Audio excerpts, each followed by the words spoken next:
Olá pessoal, sejam todos bem-vindos a mais uma videoaula com o professor Eduardo. Nessa videoaula eu quero falar com vocês sobre análise instrumental. Mais precisamente, eu quero falar com vocês sobre métodos espectroanalíticos. Mas antes disso, precisamos lembrar a classificação dos métodos analíticos. Existem os métodos clássicos, que também são conhecidos como métodos de análise por via úmida, que são os métodos gravimétricos e os volumétricos. Vocês já devem ter visto isso amplamente lá em Química Analítica Quantitativa. As reações de precipitação, de volatilização, Em volumetria, que é a famosa titulação, vocês devem ter feito lá a titulação ácido-base e titulações complexométricas. E o outro método de análise são os métodos instrumentais. Aí tem o espectro analítico, o cromatográfico e os eletroanalíticos. Nós vamos focar nessa primeira aula na base dos métodos espectroanalítico, que se baseia no entendimento da interação da luz com a matéria.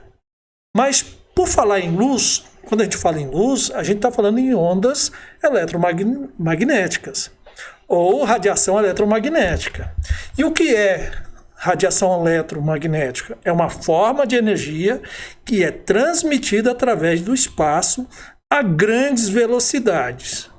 Tem mais, a radiação eletromagnética pode ser descrita como uma onda com propriedades como comprimento de onda, frequência, velocidade e amplitude.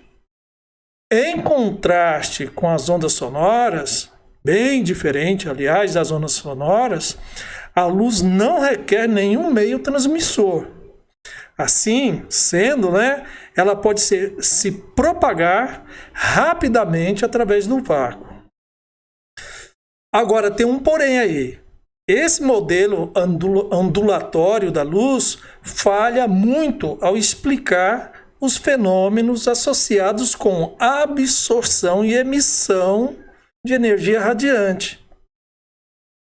Muito bem, para esses processos, essa radiação eletromagnética pode ser tratada como pacotes discretos de energia ou partículas chamadas fótons ou quanta. Cuidado, eu não estou falando que a luz é uma partícula. Eu estou dizendo, sim, que a luz pode se comportar como partícula. Tá bem? Muito bem. Agora, e quando a gente trata a onda eletromagnética como uma propriedade, ou seja, como uma onda, quais são as propriedades de onda que ela tem? Muito bem, quando a gente lida com fenômenos como reflexão, refração, interferência e difração, a radiação eletromagnética é modelada de forma conveniente como onda. Tá? E essa onda é constituída de um campo elétrico, que é isso aqui que vocês estão vendo. Isso aqui é um campo elétrico e também um campo magnético. Eles são oscilantes. Não sei se vocês estão vendo aqui, isso que está em azul. Tá. E eles são perpendiculares entre si, tá? O campo elétrico, para uma dada frequência qualquer, oscila de uma forma senoidal, como eu estou mostrando aí. Essa onda aí, nessa forma senoidal, o campo elétrico, ele é perpendicular ao modo de transmissão da onda. E é proporcional a essa amplitude aqui, tá bem? Mas quais são as características de uma onda? Então, eu vou mostrar aqui para vocês. Então, estou tratando essa radiação eletromagnética como onda. Quais são as características de uma onda? Então, são elas aqui, energia, frequência, velocidade e comprimento de onda. O comprimento de onda nada mais é do que essa distância daqui, entre dois pontos de máximo dessa onda. A amplitude é essa distância aqui, ó, até do eixo aqui, né, de propagação até o ponto de máximo. Muito bem. E me diga uma coisa, como que seria uma onda? Veja aqui, ó, eu estou falando em frequência da onda, eu estou falando em comprimento de onda, eu estou falando em velocidade da onda e estou falando da velocidade dessa onda no vácuo. E estou falando também de energia. Qual a relação que existe entre, por exemplo, a frequência e o comprimento de onda e a energia? Então é isso que eu vou explicar para vocês. Então é assim, ó. A energia, ela é diretamente proporcional à frequência da onda. Ou seja, quanto maior a frequência de onda, maior a energia. Já essa mesma energia é inversamente proporcional, né? A quantidade de energia, a medida dessa energia é inversamente proporcional ao comprimento de onda. Muito bem, mas também a gente pode relacionar energia com número de onda. Lembre-se que número de onda é o inverso do comprimento de onda. É assim, ó, número de onda é 1 sobre o comprimento de onda. Então, como é que funciona isso? Funciona da seguinte maneira. Eu vou mostrar aqui para vocês o espectro eletromagnético. Está aí mostrado. O que eu quero que vocês vejam aqui, né?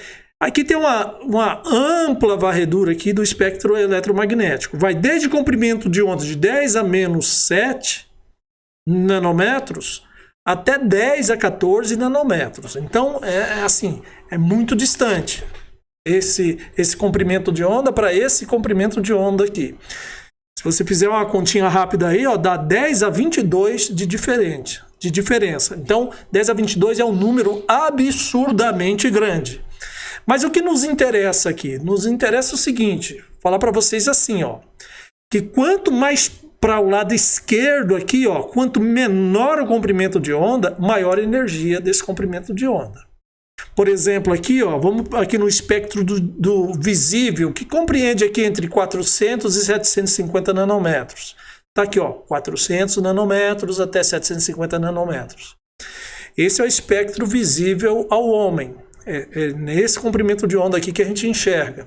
Veja só que a luz azul é mais energética do que a luz vermelha. Então, quanto menor for o comprimento de onda, mais energia que vai ter aquela onda eletromagnética. Tem outra coisa que eu acho importante falar para vocês, né? Aos meus olhos isso é muito importante, é o seguinte, que a onda eletromagnética, ao se propagar em diferentes meios, ela mantém a frequência, mas ela modifica a velocidade e o comprimento de onda. E é o que eu estou mostrando aqui, ó. No ar, ele tem esse comprimento de onda com essa frequência. Mas quando passa do ar para o vidro, a frequência continua a mesma, mas o comprimento de onda diminui significativamente. De 500 baixou para 330. Isso significa que as velocidades no ar e nesse meio aí que é o vidro são diferentes. E a relação entre essas diferentes velocidades recebe um nome, quando comparado com a velocidade da luz no vácuo. Como que é o nome disso? Chama-se índice refrativo. O índice refrativo nada mais é do que uma relação, que aqui está, né? Essa relação aqui, ó, entre a velocidade da onda no vácuo sobre a velocidade da onda no meio. Então eu fiz aqui uma tabelinha para mostrar para vocês e fazer uma interpretação disso. Então é assim, ó. Qual é o índice refrativo do ar? É 1.0003. O que significa isso? Significa que a luz é mais rápida no vácuo do que no ar de 1.0003 vezes. Tá bom? Entenderam? Mais um exemplo. Quantas vezes a luz é mais rápida no vácuo do que no etanol? 1.36 vezes, que é o índice refrativo. Quanto que a luz é mais rápida no vácuo do que na água? 1.33 vezes, a 20 graus Celsius. Ou ainda, Quantas vezes a luz é mais rápida no vácuo do que no vidro? 1,575. É isso que quer dizer o índice refrativo. Mas até agora eu tratei a luz aqui como se ela tivesse um comportamento de onda. E o comportamento como partícula, que ainda há pouco falamos, como que funciona? Funciona da seguinte maneira, olha aqui, ó. Aqui está a interação da radiação eletromagnética com a matéria. Como é que é essa interação? Então nós vamos começar aqui, ó. Lembrando que aqui é uma área de alta, quer dizer, de baixa energia, enquanto que aqui, ó, aqui no lado direito é alta energia. Lado esquerdo, aqui nessa região, baixa energia. Lado direito, nessa região aqui, alta energia.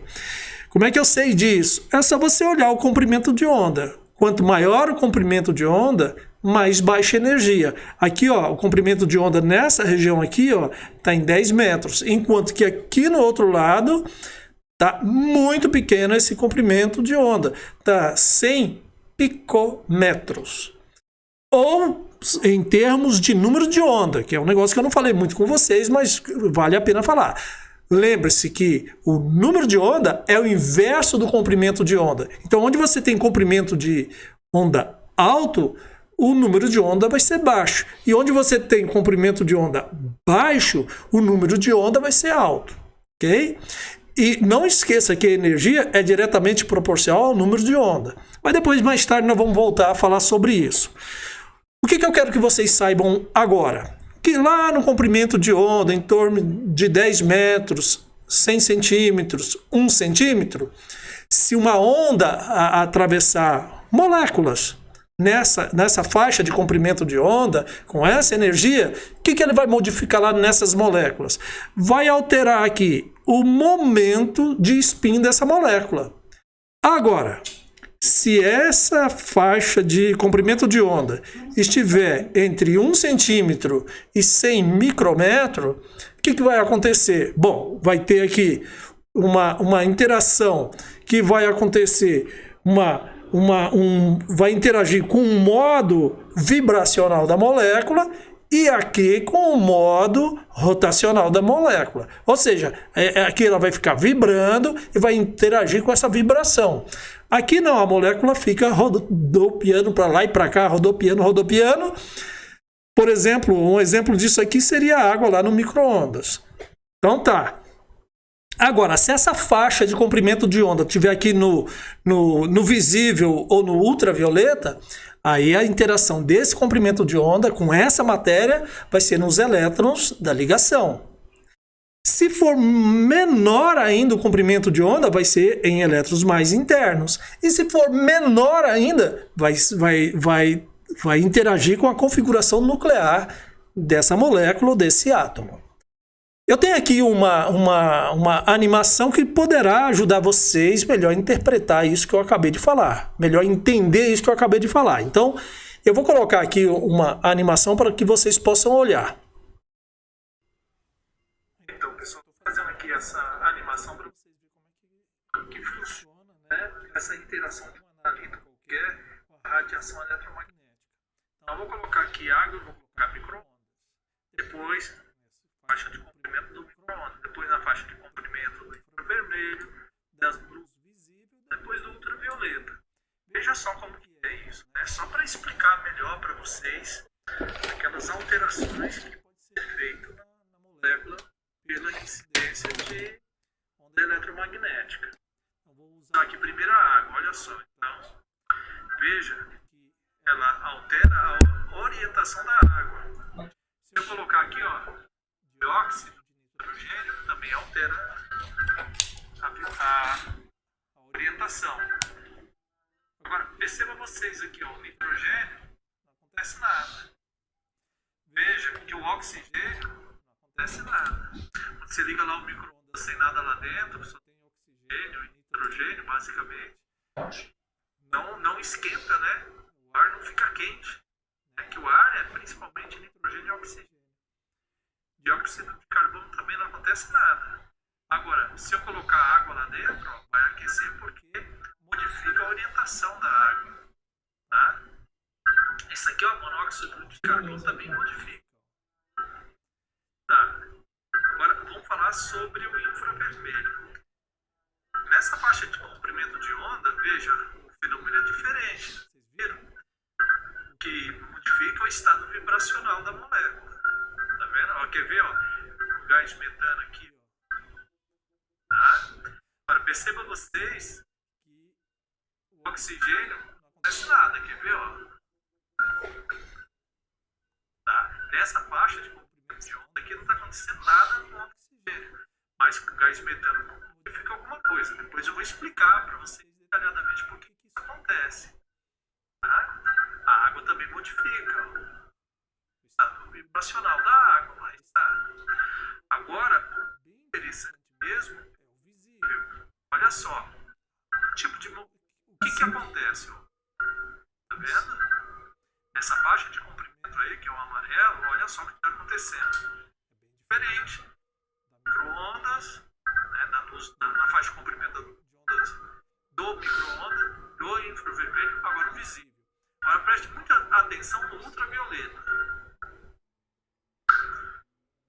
Voltando, olha só o que acontece. Tá vendo? Então era isso que eu queria mostrar para vocês. Só essa pequena simulação, mas eu vou explicar detalhadamente por que cada um desses fenômenos vai acontecendo ao longo da disciplina de análise instrumental. Agora, retornando aqui, ó, os métodos espectrométricos, o espectro analítico.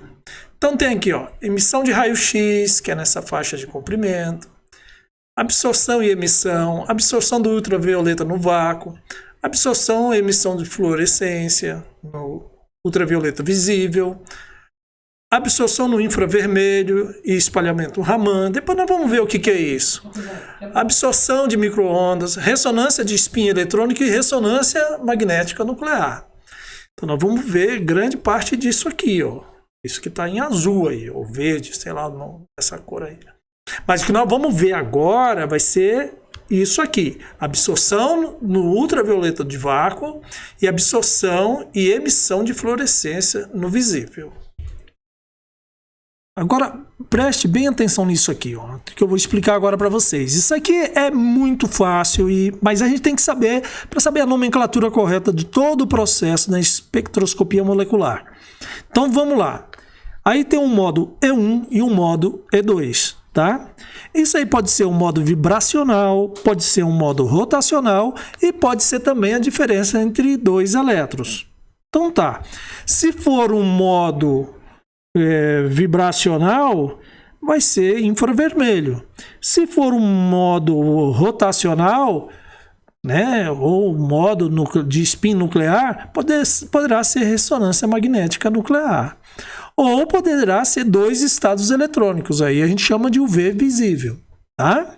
UV vis. Também é chamado assim. Agora, vamos entender a nomenclatura das transições eletrônicas, porque é isso que a gente vai ver nesse primeiro momento. Nós não vamos ver esses modos vibracionais, rotacionais, spin. Não, nós não vamos ver isso, não.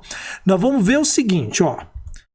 Tá vendo isso que está em azul aqui? Isso aqui são orbitais ligantes, chamado de orbital sigma e orbital pi. Essas são aquelas ligações sigma e ligação pi que a gente vê lá em química orgânica. E aqui tem um par de elétron livre. Então isso aqui é chamado assim, ó, HOMO, nível ocupado de maior energia. Tá, e esse pi estrela, sigma estrela, o que vem a ser isso? Bom, isso são orbitais antiligantes, que a gente chama assim, ó, LUMO. É com M mesmo, tá? Nível desocupado de menor energia. Então tá.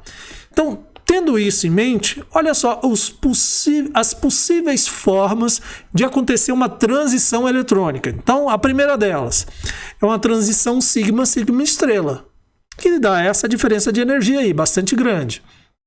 Tá? É o tipo de transição eletrônica de maior energia, tá? Aí, uma transição pi estrela, ali está marcado, né? É uma transição eletrônica menor. Se você pegar isso aqui, ó, ver essa distância aqui, vai perceber que essa distância é menor. Então, é uma transição de menor energia.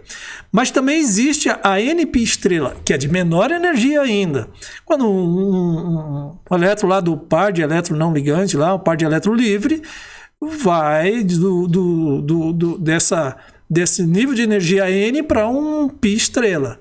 Ou ainda aquela N sigma estrela. Mas tem uma coisa que eu quero relembrar aqui com vocês, porque talvez vocês não se lembrem. O que quer dizer esse π estrela, sigma estrela, orbital ligante, orbital antiligante? Então deixa eu lembrar vocês o que vem a ser isso. Então aí está, ó. Isso aqui é o seguinte, isso aqui é a teoria do orbital molecular. Você tem aqui um orbital atômico, tem aqui outro orbital atômico, e os dois se aproximam e formam um orbital molecular. Isso aqui deixa de existir, isso aqui deixa de existir, e passa a existir isso aqui. Como eu tinha 2 orbitais atômicos, agora eu vou formar 2 orbitais moleculares. Esse aqui, que eu estou achurando aqui, e esse aqui de cima.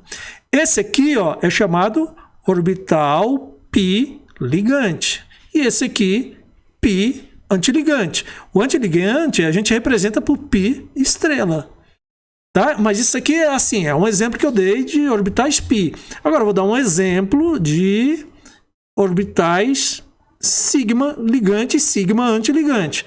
Olha só, nesse exemplo, tá vendo? Nesse exemplo, tá? Especificamente nesse exemplo. Um orbital S juntou com outro orbital S de um átomo aqui, outro átomo aqui. Isso aqui é chamado orbital atômico, outro orbital atômico. E deu origem a um orbital molecular. Esse aqui é ligante, esse aqui é antiligante. 2 orbitais atômicos formando 2 orbitais moleculares. O que eu estava falando no slide anterior é que esses elétrons podem ser excitados aqui para o π antiligante ou aqui no sigma antiligante. Se vocês perceberem, até aqui nesse desenho, essa distância aqui, ó, essa diferença de energia aqui é maior do que aqui. Tá? Mas vamos voltar lá e vamos ver ainda um pouquinho mais sobre essas transições eletrônicas. Então tem lá o LUMO e o HOMO. Então vamos lá. Uma transição sigma estrela.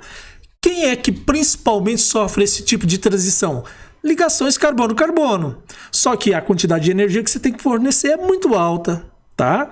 Vai estar abaixo lá do 150 nanômetros. Então está abaixo lá dos equipamentos que a gente tem disponível para fazer leitura UV visível. Tá? Entendeu isso? Mas vamos continuar. E se for uma transição N sigma estrela? Essa vai de 160 a 260 nanômetros. Quais são as principais ligações lá em química orgânica que sofrem essas transições? Tem que ter um átomo que tenha par de elétron livre. Quem é que tem par de elétron livre? O oxigênio, o enxofre, o nitrogênio. Quando ligado ao carbono, perceba aqui, ó, que eu estou mostrando aqui, carbono, por ligações simples, porque é uma transição N sigma estrela. Agora, tem outro caso aqui que eu vou mostrar para vocês. Aí está, ó, uma transição π estrela. Se é uma transição π estrela, tem que ter dupla ligação. Aqui está, ó, carbono dupla oxigênio, carbono dupla nitrogênio. Mais um exemplo aqui para vocês, ó. Aí está, mais esse exemplo. Então aqui está uma transição N π estrela. Tem que ter o quê? Tem que ter dupla ligação e tem que ter elétrons par de elétrons livres. Onde que tem isso? Tem nas carbonilas e também tem aqui nesse nitrogênio dupla nitrogênio. Então é isso que eu quero que vocês saibam. Tá? Isso é importante.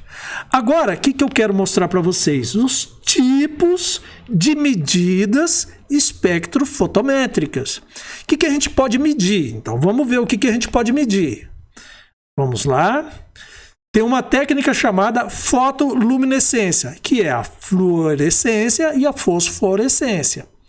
Olha só a quantidade de energia. Então, eu vou explicar detalhadamente o que está acontecendo aqui. Ó.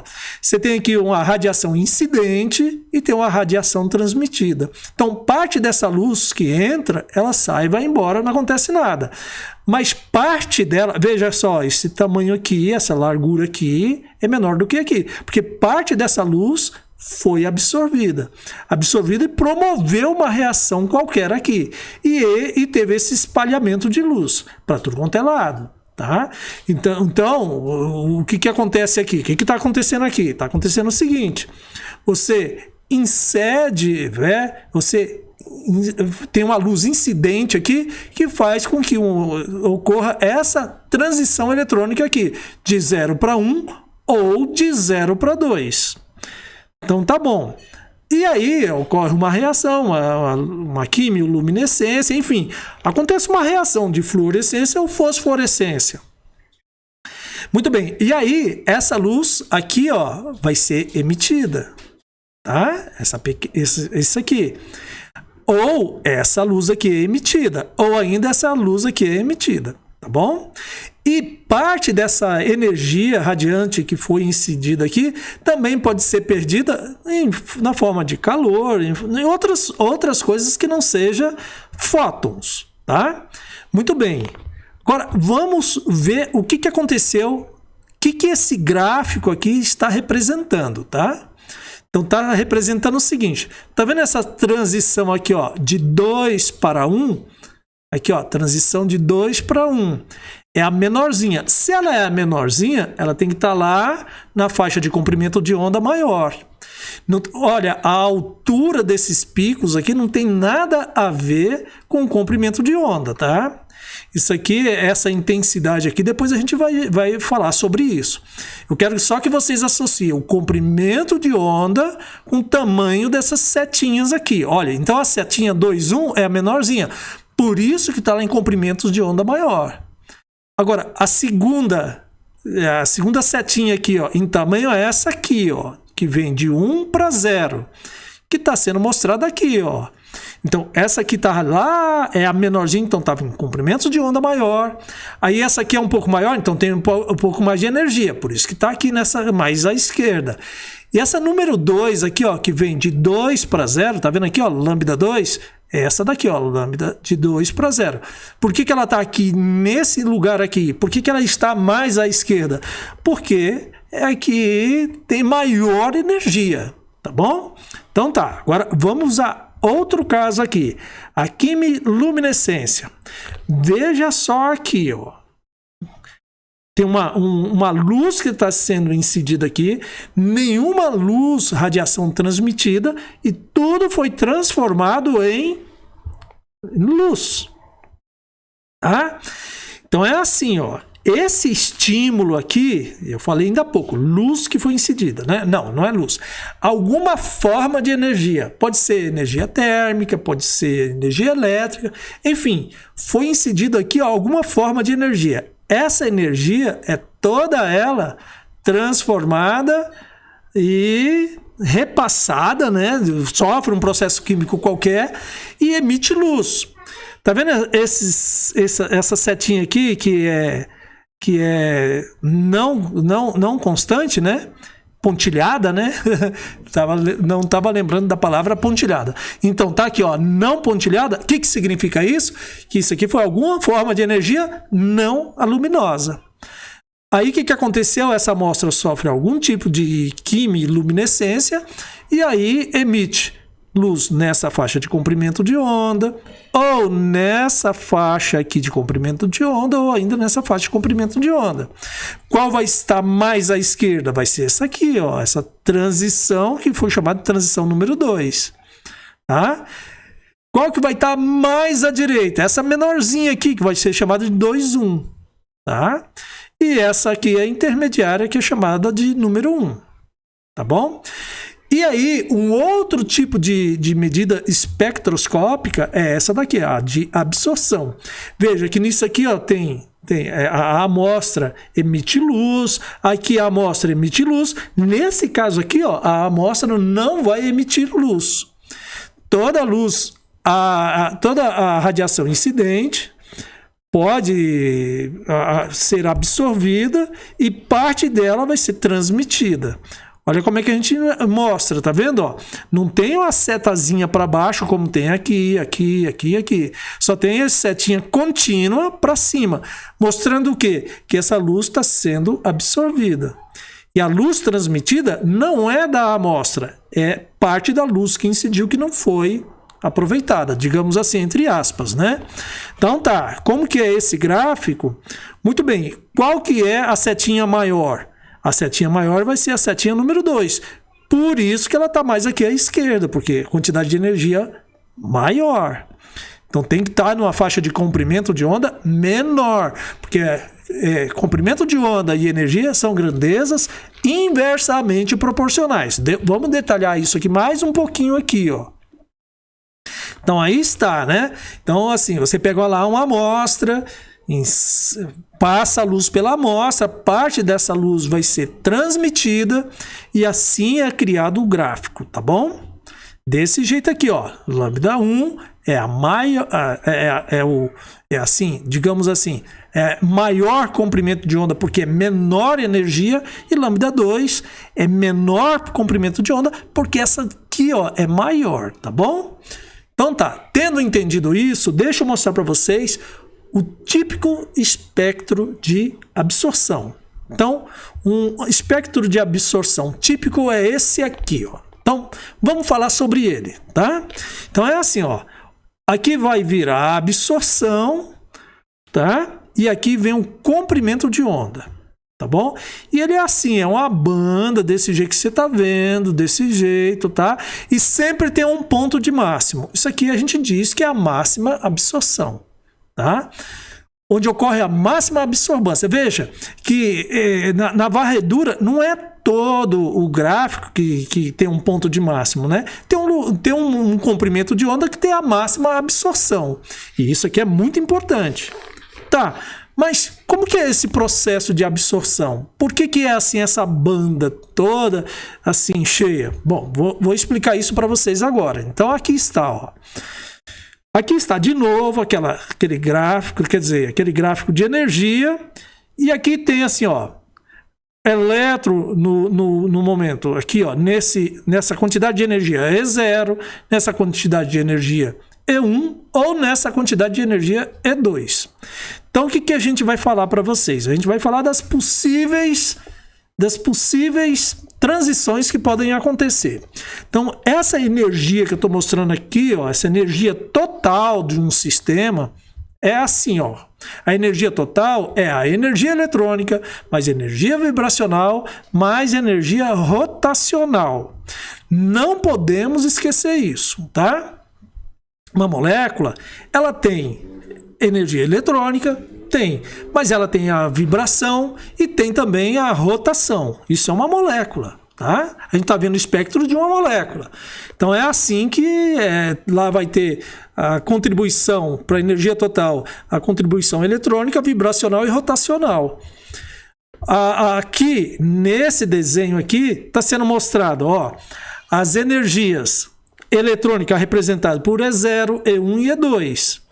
Já as energias vibracionais está sendo representada aqui por 1, 2, 3 e 4.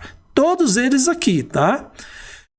E as rotacionais seria uma distância entre 0 e 1 aqui, entre 1 e 2, que não mostrei aqui não. Mas, enfim, é isso que eu estou mostrando agora para vocês, tá? Depois, já eu mostro aqui para vocês um esqueminha que eu fiz que vai representar também as energias rotacionais.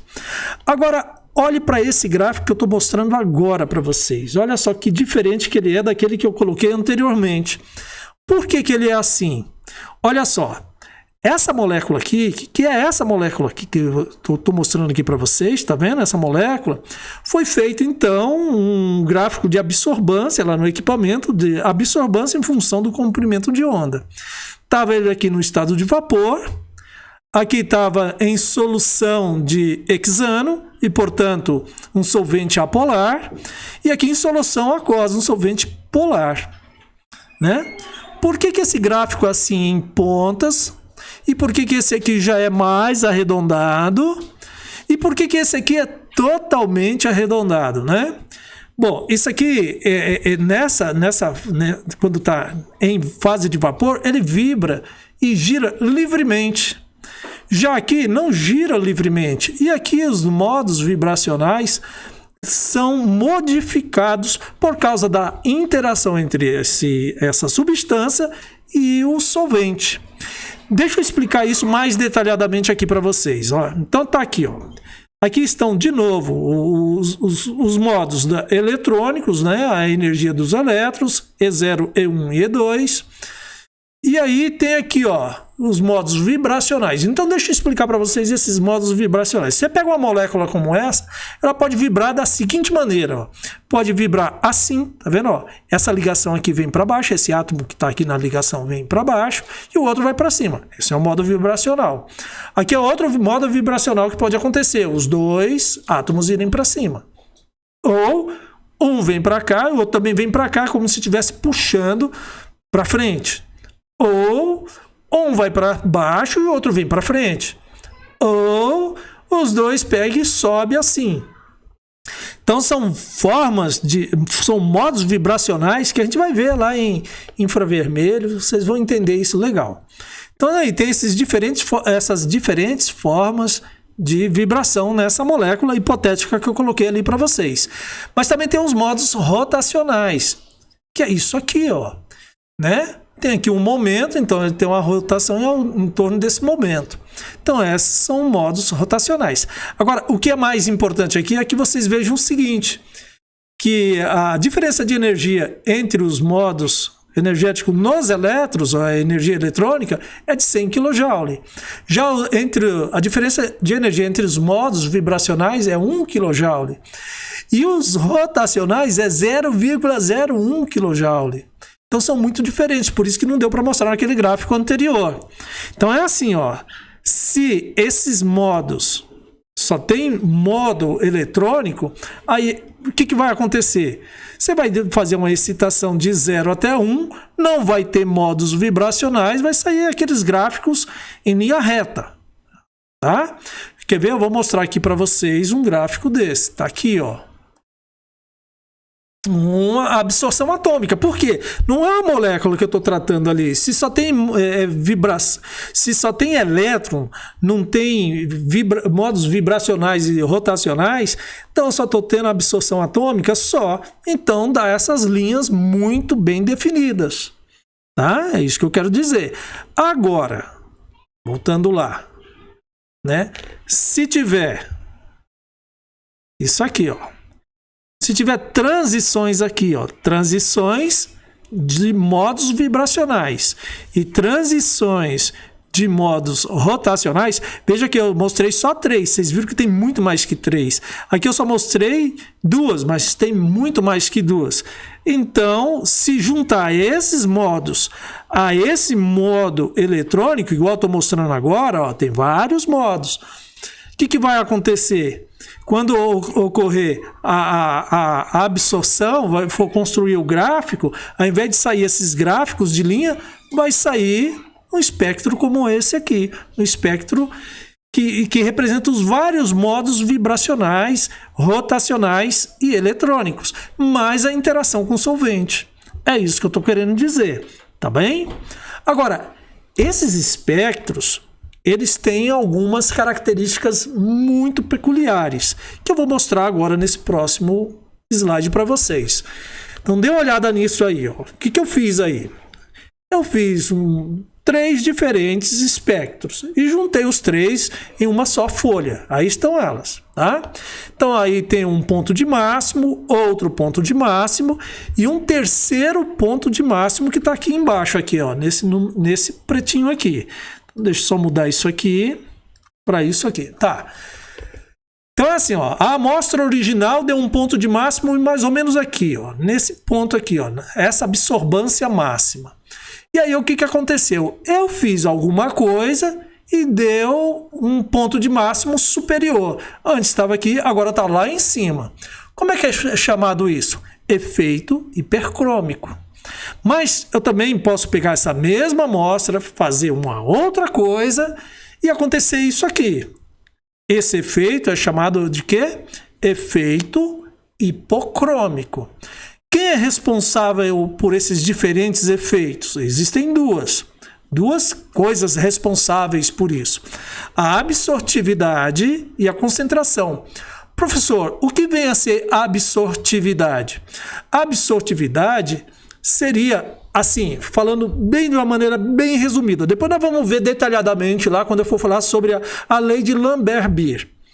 Mas a absortividade nada mais é do que a altura desse pico que vai acontecer aqui, tá bom? A altura desse ponto de máximo. Existem moléculas que têm alta absortividade molar, outras têm baixa absortividade molar. Mas a concentração também modifica isso, e é isso que eu vou mostrar para vocês agora. Quer ver aqui, ó, um exemplo? Aqui está, ó. Aí está. Esse é um espectro do permanganato de potássio. Olha só a concentração como modifica a absorbância. Aqui a concentração em ppm, de 4 ppm, aí aumentei a concentração para 8 ppm, depois para 12 ppm, depois para 16, depois para 20 ppm. Veja que na medida que vai aumentando a concentração, vai aumentando a absorbância. É isso que acontece quando a gente pega um espectro qualquer e vai aumentando a concentração do analito, aquilo que está sendo analisado. Mas vamos voltar aqui, ó, sobre isso aqui. Então, existem dois fatores que faz com que ocorra o efeito hipercrômico ou o efeito hipocrômico. Hiper, quando você aumenta esse ponto de máximo. Hipo, quando você diminui esse ponto de máximo. Veja, se você partir dessa concentração lá de um analito qualquer, se você diluir a amostra, você vai provocar um efeito hipocrômico. Se você aumentar ainda mais a concentração da amostra, você vai provocar um efeito hipercrômico. É isso que eu quero dizer. Tá, mas tem outros efeitos que a gente observa nos espectros de absorção em função do comprimento de onda. Esses espectros de UV visível. Olha só como é que é. Tá ali o pretinho aqui, né? Esse pretinho aqui.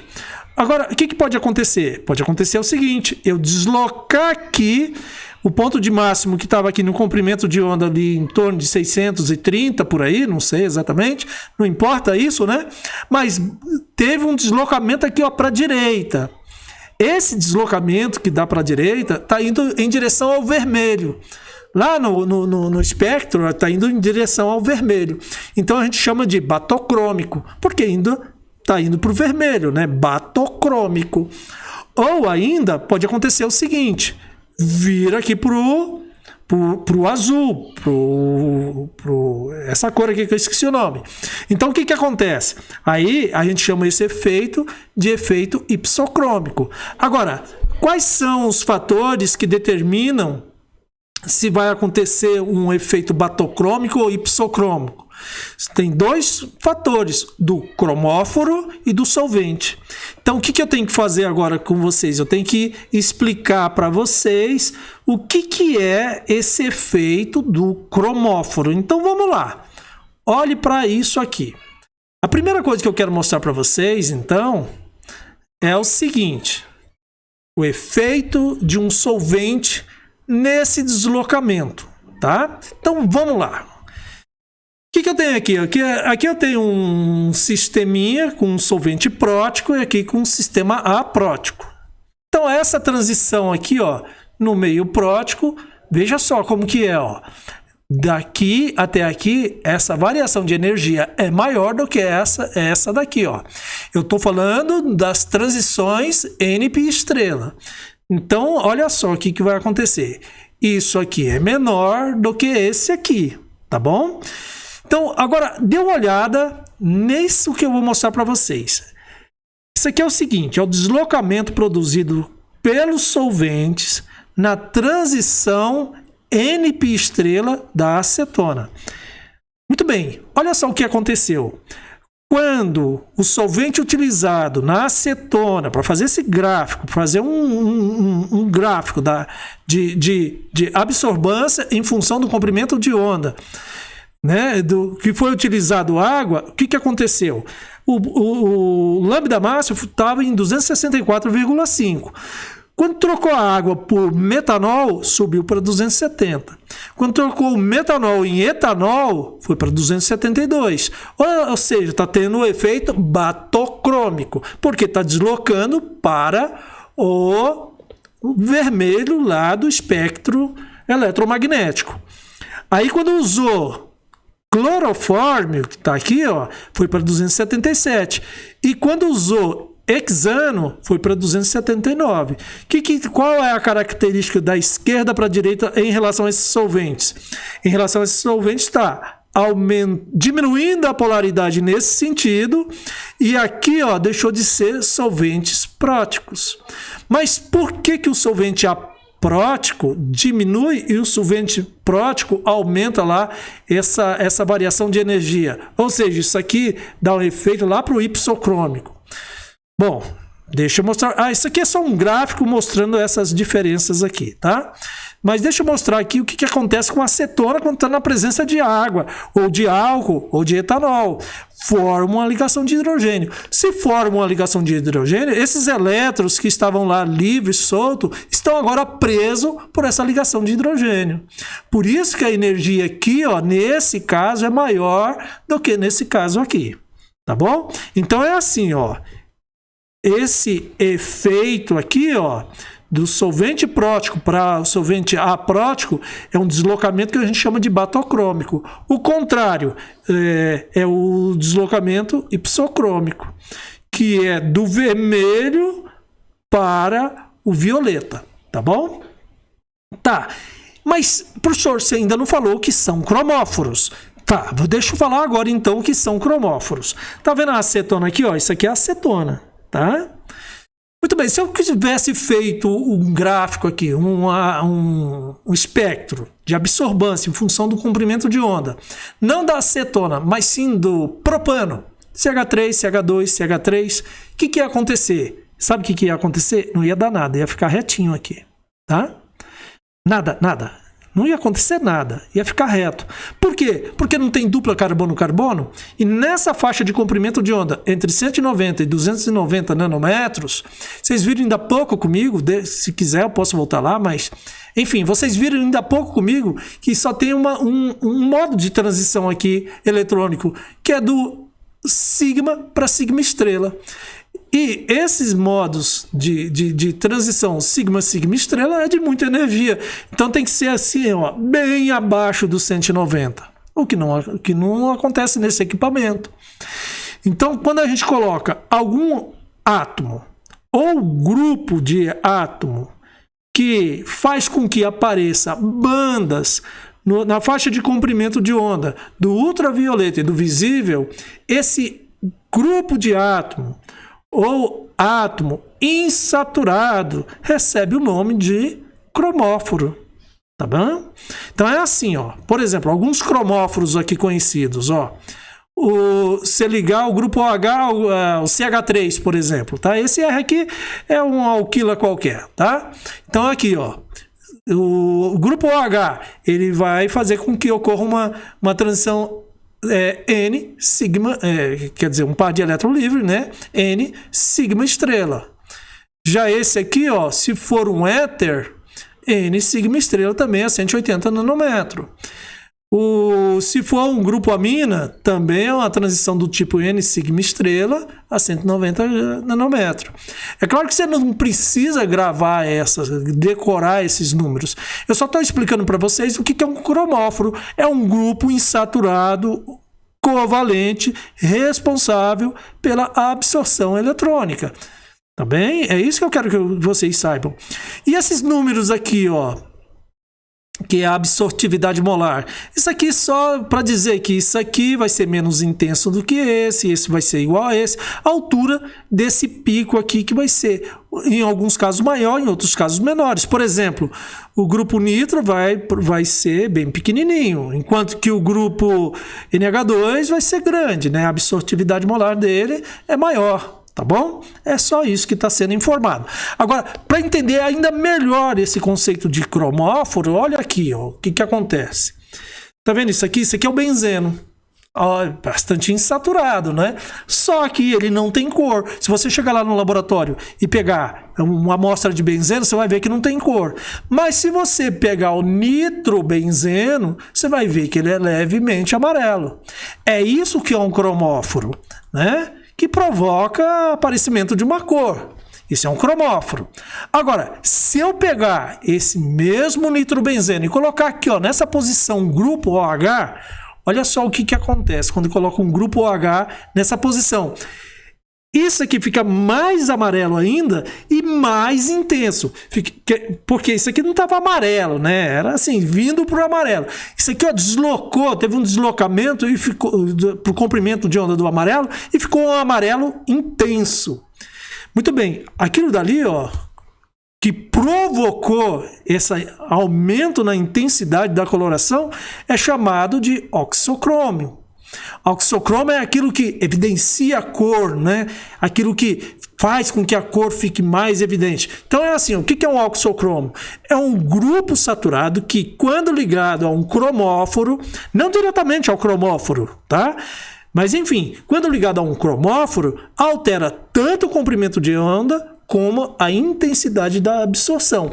Quais são os cromóforos mais famosos da literatura? Seria o grupo OH, o grupo amina e esse X aqui representando um halogênio. Por exemplo, o cloro.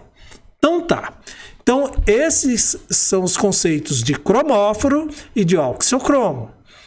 Lembre-se que um cromóforo ele faz com que alguma coisa que não tinha lá o seu espectro no UV visível aparecer. Tá bom? Que antes não aparecia, vai aparecer uma banda. É isso que é um cromóforo. Outra coisa importante que eu quero falar para vocês, né? Outro efeito que faz com que ocorra aquele deslocamento do ponto de máximo em relação ao comprimento de onda. Ou seja, um efeito batocrômico ou ipsocrômico, que é o efeito de sistemas conjugados pipi estrela. O que é isso, professor? Tá bom, olhe para cá. Fica olhando. Tá vendo isso aí, ó? O eteno. Olha só essa distância aqui numa transição pipi estrela. Tá vendo aí? Ok, olha essa distância. Agora, e se for o butadieno? Olha só o que aconteceu com essa distância. Diminuiu. Agora, e se for o hexatrieno? Diminuiu mais ainda. Agora, o octatetraeno diminuiu mais ainda. Esse efeito é o efeito batocrômico em detrimento de um sistema conjugado pi estrela, tá? O que é um sistema conjugado? Como é que eu vou saber que vai ter um sistema conjugado, professor? É assim, ó. Quando você tem dupla sim, dupla não, dupla sim. Tá vendo aqui no butadieno? Ó, aqui no octatetraeno aqui, ó. Dupla sim, dupla não, dupla sim, dupla não, dupla sim, dupla não, e assim vai. Eu tenho uma tabelinha aqui para mostrar para vocês uma curiosidade, né? Tá bom? Então tá aqui, ó, o eteno, depois o butadieno e assim por diante, vai aumentando o número de conjugação. A partir do momento que você vai aumentando essa conjugação, olha só o que vai acontecendo com o lambda máximo. Não sei se vocês estão conseguindo visualizar aí na cabeça de vocês, ou pelo menos tentar visualizar do que eu estou falando aqui, ó. Vou fazer aqui pegar essa canetinha aqui. O que eu estou falando aqui é o seguinte, que esse aqui, ó, tem lá seu pico de máximo em 165 nanômetros, tá? Deixa eu tentar fazer aqui, ó. Isso aqui está em 185 nanômetros. Absortividade molar de 15. Agora eu vou pegar aqui, vou exagerar, eu vou falar desse aqui, ó, 365 nanômetros. Tá aqui o gráfico, né? Desculpa que eu tô fazendo isso aqui com o mouse, né? Então esse gráfico aqui, ó, desse aqui, ó, vai ser bem lá para frente. E essa absortividade molar aqui bem maior. Então isso vai ser um gráfico assim, né? E esse ponto de máximo aqui, ó, vai estar em 364 nanômetros. Desculpa esse desenho muito feio, né? Mas é que eu não tenho a canetinha, né? Deixa eu apagar isso aí. Tá bom? É isso que eu estou dizendo. Tem aqui um gráfico que eu coloquei que dá para vocês talvez vislumbrar melhor. Aí está, ó. Quando você tem aqui um sistema conjugado de A, B para C, né? Um hidrocarboneto, um alqueno, né? Um polialqueno, né? Isso aqui seria um trieno, isso aqui é um tetreno, isso aqui um pentaeno e por aí vai, tá? Tá se deslocando aqui para o vermelho. Então isso aqui é um efeito batocrômico. Se olhar para trás, é efeito ipsocrômico. é isso, pessoal. Então, o seguinte, só para concluir, então, o que eu queria falar com vocês na aula de hoje. Me desculpa, a aula é muito longa, mas não tem jeito, é assim mesmo. Então, tem aqui, ó, o visível. Tá aqui o visível, tá? Isso aqui eu fiz, né? Então, assim, ó, essa faixa aqui, ó, essa faixa que vocês estão vendo aqui, de 380 nanômetros até 780 nanômetros é o visível. Entre 380 e 200 é o ultravioleta próximo. De 200 para trás, até chegar aqui em 10, é ultravioleta no vácuo. Os equipamentos geralmente funcionam entre 200 e 780, quer dizer, essa faixa aqui que é do visível ultravioleta, de 200 até 780. Aqui, ó, nessa faixa aqui já começa o infravermelho, tá? Mas existem equipamentos de UV visível que vem aqui até 900, 1000, 1100 nanômetros, sem problema. Mas o que a gente costuma estudar é essa faixa aqui. Só como curiosidade, aqui eu coloquei também aqui esse detalhe aqui, né? Se você for fazer ultravioleta abaixo de 200 nanômetros, tem que ser no vácuo. Por quê? Porque o ultravioleta abaixo de 200 nanômetros tem a absorção do O2. Tá? Então aí você vai pensar que é a sua amostra que está tendo um processo de absorção, quando na verdade é o O2 atmosférico. Outra curiosidade que eu coloquei aqui para vocês, não sei se vocês já ouviram falar, né? O VA, o VB e o VC. Qual deles é de maior energia? Qual que queima mais? O VC. Quanto mais para esse lado aqui, ó, deixa eu destacar, né, com isso aqui. Quanto mais para esse lado aqui, ó, para a esquerda, maior energia, tá? E na próxima aula, do que nós vamos falar? Nós vamos falar da lei de Lambert-Beer, tá? O que é a lei de Lambert-Beer para gente?